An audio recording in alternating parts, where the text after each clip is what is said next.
This is KVUE News Daybreak. Good Friday morning to you, and thank you for joining us for KVUE News Daybreak at 4:30. I'm Brian Mays. Let's begin this half hour with a look at our forecast, and meteorologist Erica Lopez has that. Good morning, Erica. Good morning, Brian. A busy forecast indeed. Let's talk about the next 48 hours. An area of low pressure we're monitoring right now across the panhandle of Texas, making its way further east. That's going to be our severe weather maker tomorrow. As for today, we have a lot of warm conditions right in front of that system, and muggy conditions also. Mostly cloudy start to our day. Partly cloudy this afternoon. Temperatures are going to be well above average. Here's a look at your forecasted highs. 90s across the entire viewing area, but because of the fact that it's so humid, take a look at your heat index values. Near 100 degrees in the mid to upper 90s for Austin. It's going to be hot. It's going to be humid outside today. You want to stay cool. You want to stay hydrated. Here's the severe weather threat for Saturday. Now, we're tracking that area of low pressure to cause some severe weather for us Saturday night. Timing pretty much after 8 p.m. entering into the hill country. An enhanced risk is in place. Strong damaging winds, large hail is our main threat. You can't rule out an isolated tornado. Flooding is in the low category because of how fast the system will move through us. But still, we have a decent severe weather risk tomorrow night. I'm going to get a little bit more in depth in that forecast later on this morning. I'll chat about it. But for now, Brian, back to you.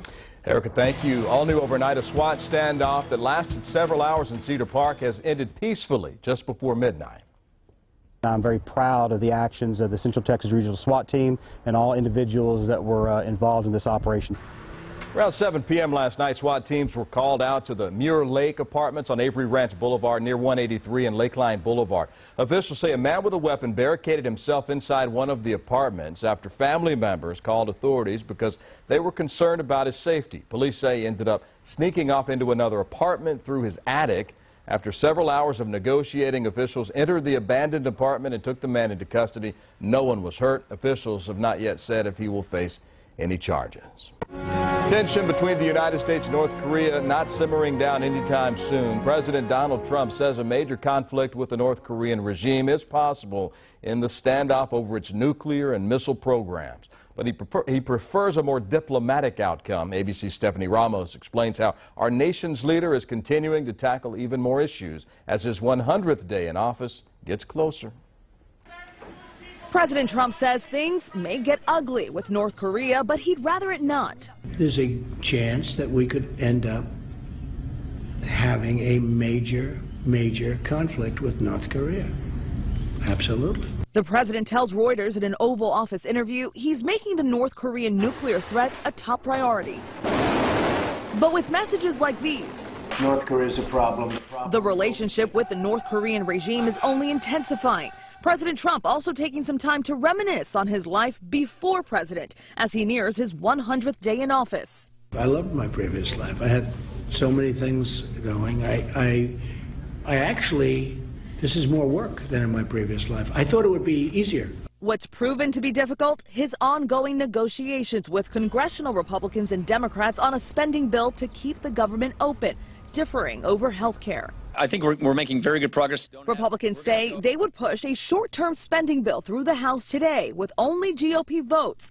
That would keep the government open past the midnight deadline tonight.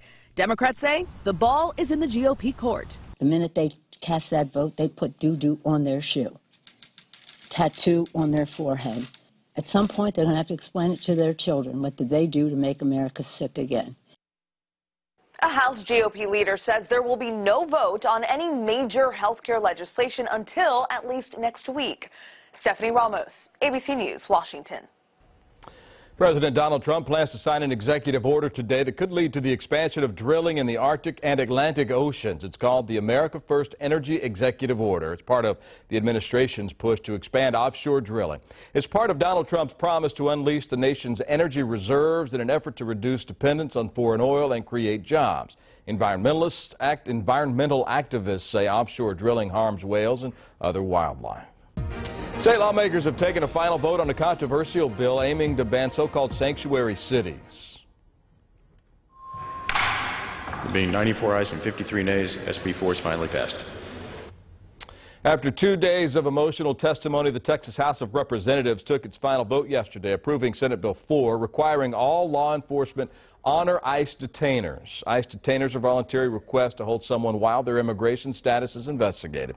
Opponents of the bill tried to stop lawmakers from passing Senate Bill 4. Representatives tried to pass an amendment to stop the bill from going into effect until the Supreme Court rules on it. The amendment failed. Lawmakers tried to appeal to their colleagues' emotions. It's been very hard for me to look at any of you because I'm filled with a lot of sadness and I want to be candid with you, a lot of anger. Now, the most controversial amendment passed makes the House version of Senate Bill 4 similar to the Senate's. It allows officers to ask someone about their immigration status if they're detained instead of arrested. Opponents are calling it the Show Me Your Papers Amendment. They fear it will lead to racial profiling. The bill now heads to conference where members of the House and Senate will hash out other differences before sending it to Governor Greg Abbott. An Austin police officer still missing this morning. Police say he was in emotional distress when he disappeared back on Tuesday. APD put out a statewide alert, and authorities in Valverde County found his vehicle at Lake Amistad along the Texas-Mexico border. The missing officer has not been identified as of yet. Right now, the number of investigations into inappropriate student-teacher relationships is the highest it's ever been, and state officials say they're increasing at an alarming rate. So how does this keep happening? In a Defender's investigation, our Christy Millward shows us why seemingly everyone from state leaders to fellow teachers fed up with the trend. Mike and Quita, we dug into the data, and in the past 2.5 years, the Texas Education Agency has investigated more than 700 cases of inappropriate relationships in the state. Of those, we found at least 30 were right here in Central Texas. You need to recheck. Just because you've changed the words doesn't mean what you've written has made sense. Fourth grade teacher Stephanie Stobie works to inspire her students. I love teaching. I love to teach. She's won the Texas Secondary Teacher of the Year award, was a finalist for the HEB Teacher of the Year, and had a 100% pass rate for the STAR test. I work hard. Long hours, after school, on weekends. When Stephanie sees a snapshot like this of teachers just in Central Texas investigated for an inappropriate relationship with a student, she gets furious. Most of us are like, why? Why go into education? Why go into a profession who's supposed to better a child, to make their life richer, and then do something which hurts them? Like the vast majority of teachers, Stephanie works to make her classroom a safe place for kids, a feeling that can be tarnished when other teachers make bad decisions. It hurts us all. I think it is important not to paint the entire profession with that one brush. Attorney Paul Tapp, who works for the Association of Texas Professional Educators, says there are almost 400,000 teachers in the state and says it's a small number who cross the line, but agrees that number is still too high. Certainly one case is one case too many. There are cases that go to Doug Phillips, the Director of Educator Investigations for the TEA. You'll see it across the board, from West Texas to East Texas to large schools and small schools. Some really small schools. Nobody's immune from this. The education agency reports there are more of these cases each year. For the 2008 to 2009 school year, TEA investigated 123 cases statewide of inappropriate relationships between a student and educator. The following year, 141. It increased every year until the highest number in the 2015 to 2016 school year of 222.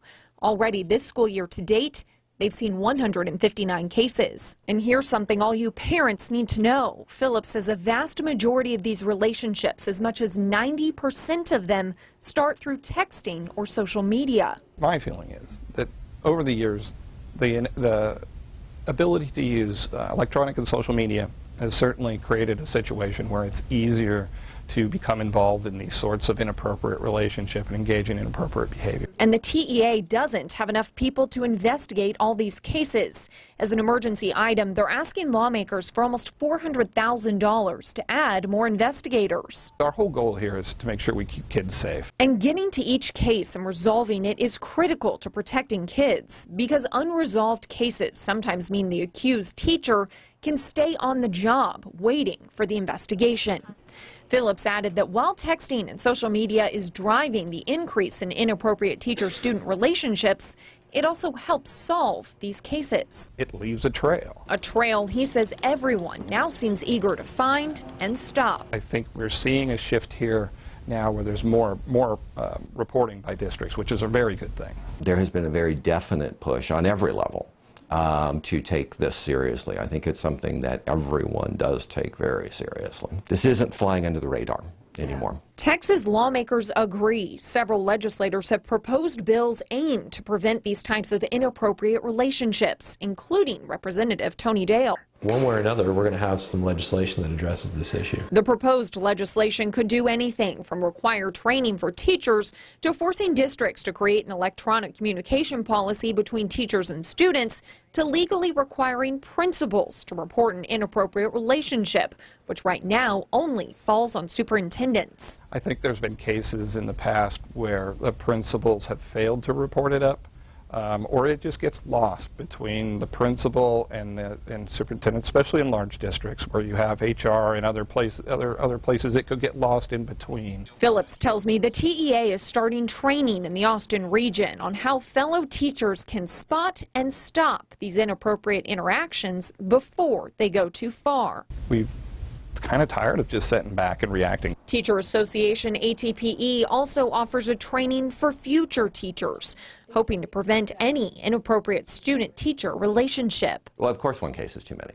Again, anything that we can do that can stop this from happening is something that we should do. Which brings us back to Stephanie Stobie, a teacher hurt by what is happening to students victimized by inappropriate relationships and fed up with the few teachers causing so much pain. I get very frustrated after working so hard when I hear people in the community or people in society paint me as a public educator with the same brush as the less than 1% who have perhaps committed a crime. Here's one more thing for parents to know. The TEA can only regulate teachers who are certified. School districts of innovation and private schools aren't required to hire certified teachers. So if your child goes to a private school, you may want to talk to the school about their reporting policies because by law, private schools are not obligated to report any misconduct. Christy Millward, KVUE News. Interesting story. Christy, thank you. Coming up in our next half hour, Corey Coffin will join us live with an in-depth look at alleged sex assault cases in the Austin Independent School District. That's coming up in our 5 o'clock hour. United Airlines doing major damage control, how they're avoiding a lawsuit after a man was dragged from one of their planes. That story and update is coming up.